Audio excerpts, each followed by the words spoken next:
P T I के ऊपर झूठा इल्ज़ाम जो है वो किस नौयत का है। इमरान खान का केस अब कौन से जज या कौन सा जज सुनेगा। हमारा पाकिस्तान आज किस हालत में है जबकि इमरान खान को एक और ज़ुबान मिल गई, उधर इमरान रियाज जेल में। आज इस पर बात करेंगे। अस्सलाम वालेकुम, आप देख रहे हैं गोरखधंधा अबरार कुरैशी, आपसे मुखातिब हूँ। इमरान रियाज खान जेल में है।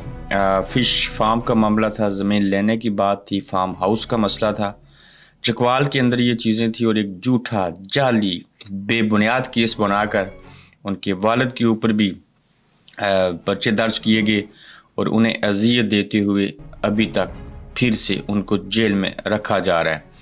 उम्मीद है कि उनकी ज़मानत हो जाएगी, लेकिन हम इसकी मज़ामत करते हैं, ये गलत है, ऐसे नहीं होना चाहिए। उन्होंने ख़ुद भी कहा बेहतर है कि ऐसे हालात से मुझे मार दो, कम से कम मैं अपने बाप को तो ज़िंदा होते हुए जो है वो इस हालत में नहीं देखूँगा।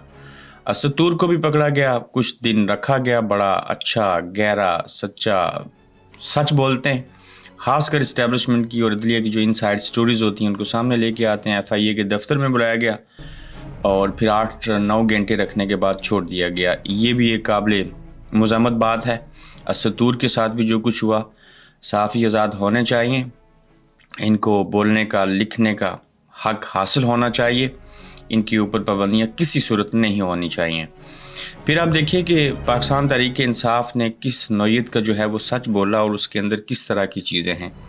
पिछले दिनों में आपने ये देखा होगा कि काजी फ़ायज़ ईसा ने कोई ख़त्म नबूवत के हवाले से चीज़ की है, तौहीन मज़हब कर दिया है। ठीक है, उसके अंदर कुछ चीज़ें ऐसी हैं जिनको जो भी एंगल दिया जा सके आप दे सकते हैं। उसके बाद ये था कि जैसे सुलेमान तसीर साहब को मार दिया था उन्हीं के गनमैन ने, अब ये बताया जा रहा था कि काजी फ़ायज़ ईसा जो है इनकी भी जान जो है वो ख़तरे में है, इन्हें भी कभी भी कुछ भी हो सकता है।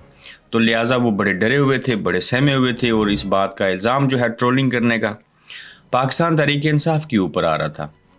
मौलाना साहब ने तो लॉन्ग मार्च करने का भी हुक्म दे दिया। उन्होंने कहा जी कि हम इस चीज़ को जो है वो बड़े दूर तक लेके जाएंगे, इन्होंने तो बड़ा गलत किया है। अब ये देखते हैं कि जो पाकिस्तान तहरीक इंसाफ के ऊपर झूठा इल्ज़ाम लगा था, आयद किया गया था, उसकी हकीकत क्या है। शेर अफजल मरवत साहब सामने आए। मरवत साहब ने इसके हवाले से वाज़ह तौर के ऊपर चीज़ें बयान की हैं और उसमें ये कहते हैं कि काजी फ़ायज़ के ख़िलाफ़ मुहिम हक़ाइक़ के बरख़िलाफ़ चीज़ें हैं, गलत हक़ाइक़ बताए गए हैं। जो भी वो मामला है तौहीन मज़हब, ख़त्म नबूवत या काजी फ़ायज़ ईसा के हवाले से, हम उसे बिल्कुल सपोर्ट नहीं करते, ना ही हमारा सोशल मीडिया चला रहा है। इस हवाले से मौलाना फजल रहमान की प्रेस कॉन्फ्रेंस हक़ाइक़ के बरख़िलाफ़ है। हम आइन की बलादस्ती चाहते हैं, ना कि बुग़्ज़ और अनाद या इस तरह की चीज़ें रखते हैं।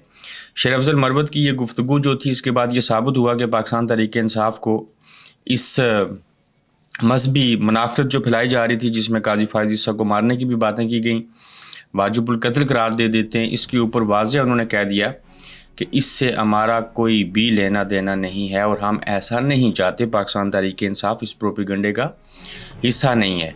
तो आप देखते हैं कि काजी फ़ायज़ ईसा साहब जो हैं उनको इसके बाद तसल्ली मिलती है या नहीं मिलती, या मियाँ साहब की तरह उनको भी हमेशा की तरह जो है वो इस मजहबी वाले मामले को वजह बना के, जैसे इमरान खान का भी तो आपने इद्दत में निकाह वाला केस की चीज़ें सुनी थी, तो आज आपके ऊपर भी चीज़ आन पड़ी। बहरहाल ऐसे नहीं होना चाहिए, मज़हब को सियासत के अंदर नहीं लाना चाहिए। तो ये सारी सूरत हाल है। इसके साथ इमरान खान का केस जो है वो कौन सी जज सुनेंगे। इमरान खान साहब का केस जो है तोशाखाना वाला और साइफ़र केस जिसमें उनको सज़ाएँ हुई थी, साइफ़र केस और तोशाखाना केस में इमरान खान के जो बड़े केस हैं, ये सुनने के हवाले से बानी PTI की दोनों अपीलों पर इस्लामाबाद हाई कोर्ट ने ख़ुसूसी बेंच तश्कील दिया है। रजिस्ट्रार हाई कोर्ट ने पीर को अपीलें समाअत के लिए मुकर्रर कर दी हैं। चीफ जस्टिस आमिर फ़ारूक और जस्टिस मियां गुल हसन औरंगज़ेब पर मुश्तमिल ख़ुसूसी बेंच तश्कील दिया गया है। इसमें आमिर फ़ारूक साहब को तो आप बाखूबी जानते हैं, लेकिन मैं समझता हूँ कि मियां गुल हसन ने, औरंगज़ेब ने बड़े दलेर आदमी हैं, इन्होंने बड़े बेहतर फ़ैसले किए कुछ अर्सा कबल। बहरहाल जो बेंच में उनको लगा देते हैं वही ऊपर से ऑर्डर भी देते हैं। तो बानी PTI शाह महमूद कुरैशी और बुशरा बीबी की अपीलों पर ख़ुसूसी बेंच समाअत करेगा। बुशरा बीबी की तोशाखाना अपील भी समाअत के लिए मुकर्रर हो चुकी है। सज़ा मुअत्तल करके ज़मानत पर रिहाई की दरख्वास्तें 20 ही सुनी जाएंगी اور یہ دیکھنا یہ ہوگا کہ جسٹس عامر فاروق اور جسٹس میاں گل حسن جو ہیں وہ کس طرح کی کیا ان کو ضمانت دے دیں گی شاہ محمود قریشی، بشرا بی بی اور عمران خان کو، اور کیا یہ سزائیں ختم ہو جائیں گی؟ میں نے پہلے بتایا تھا یہ جتنی بھی عمران خان صاحب کو سزائیں دی گئی ہیں اب سب سے چھوٹی عدالت سے دلوائی گئی، ہائی کورٹ ہے، سپریم کورٹ ہے، اس میں اپیل کر سکتے ہیں، جبکہ میاں صاحب کو سب سے بڑی عدالت سے سزائیں سنائی گئی تھی، تو اس بڑی عدالت سے، آخری عدالت سے سزا سنائے جانے کے باوجود میاں صاحب کو دیکھیں بایو میٹرک کیسے ہوا، سزائیں کیسے ختم ہو گئیں۔ تو ملک کو ترقی کی طرف لے کے جانا ہے تو ان سب کو باہر نکالنا ہوگا۔ جب تک عمران خان جیل میں آپ ترقی نہیں کر سکتے۔ آپ نے عمران خان کو غلط سزا دی، جھوٹے کیس بنائے، 200 کیس بنائے، اسے نکالنا ہی پڑے گا۔ یہ اٹل ہے بات کہ عمران خان کو جیل سے نکالنا پڑے گا، اسے زندہ رکھنا پڑے گا، اور یہ ساری چیزیں ضروری ہیں۔ پاکستان جو ہے وہ کن حالات سے گزرا ہے؟ پاکستان بہت برے حالات سے گزرا ہے۔ میں محسوس کر سکتا ہوں لوگوں کے کھانے پینے کے حالات کیسے ہیں۔ سب سے بڑی حماقت یہ ہے کہ اس ملک کے اندر سے پہلے 1-2 لاکھ لوگ تقریباً تھے پورے سال میں، یا میکسیمم 30 سے 40 ہزار لوگ ایک مہینے میں ایک سال میں چھوڑ کے جاتے تھے، یا ان کی ریشو تھوڑی زیادہ کر لیں۔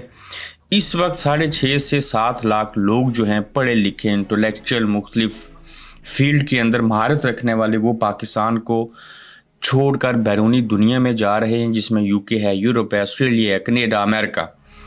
لیکن بات اس سے آگے نکل چکی ہے۔ اب یہ جو پڑھے لکھے نوجوان ہیں، جو کوئی ڈاکٹر ہے، کوئی انجینئر ہے، کوئی سول انجینئر ہے، کوئی IT میں ہے، یہ جتنے اسکل والے لوگ ہیں جو پڑھے لکھے ہیں، یہ بیچارے کوریا جا رہے ہیں، کوریا جیسے ملکوں میں جا رہے ہیں، کیونکہ وہ پاکستان سے بہتر ہیں، اور حالات یہ بتا رہے ہیں کہ پاکستان کے اوپر ایسے حالات آ چکے ہیں کہ کچھ عرصے کے بعد کوریا بھی نہ جا سکے تو یہ افغانستان جائیں گے، یہ بنگلہ دیش جائیں گے۔ ہر بنگلہ دیش تو بہت بہتر ہے، ہو سکتا ہے بھارت کی طرف جائیں، سری لنکا جا سکتے ہیں، بھائی جان کینیا جا سکتے ہیں۔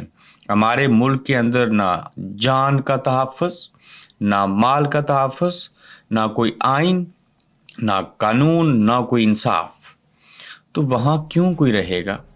یہ جس طرح سے عمران ریاض کو بار بار پکڑ کے رکھ رہے ہیں نا، اور عمران خان کے ساتھ اور اس سے قبل بھی سیاستدانوں، نواز شریف صاحب کے ساتھ آپ نے کیا کیا ہے، اب وہ وقت آ چکا ہے۔ عمران ریاض نے کہہ دیا بہتر ہے اس سے میں مر جاؤں، تو اب یہ لوگ یا تو خود کو ماریں گے یا بندوقیں لے کے آپ کو ماریں گے، چونکہ غربت سے بڑا گناہ کوئی نہیں ہوتا۔ اور پاکستان کے عام عوام جو ہیں، مجھے یہ لگ رہا ہے کہ جلد آنے والا وہ وقت ہے، اللہ نہ کرے کہ ایسا ہو اور ہم اس وقت کو دیکھیں، یہ سب لوگ آپ کی خود اس ملک کے اندر رہتے ہوئے جان لیں گے جنہوں نے یہ سارا کھلواڑ پیدا کیا ہے۔ ٹویٹر بند کیا نا 15 دنوں سے، آج کھول کے دیکھیں ٹاپ ٹرینڈ کیا ہے، لگ پتہ جائے گا کہ ٹویٹر کو بند کر کے کیا چیزیں ہوتی ہیں۔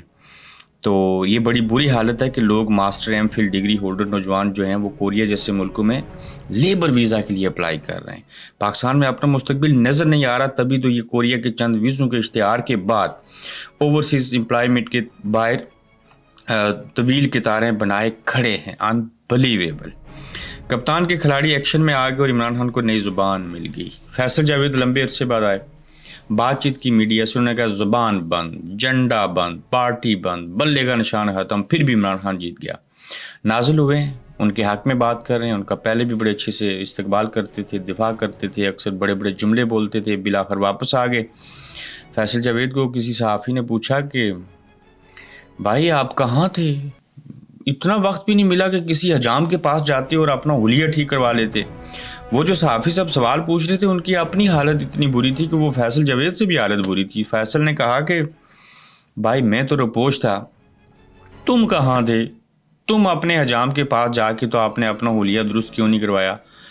تو اسی لیے کہتے ہیں نا، پہلے اپنا آپ دیکھو اور پھر دوسرے کے بارے میں بات کرو۔ اپنا خیال رکھیے گا، پھر ملیں گے انشاءاللہ۔ آپ دیکھ رہے ہیں گورکھ دھندا ابرار قریشی کے ساتھ۔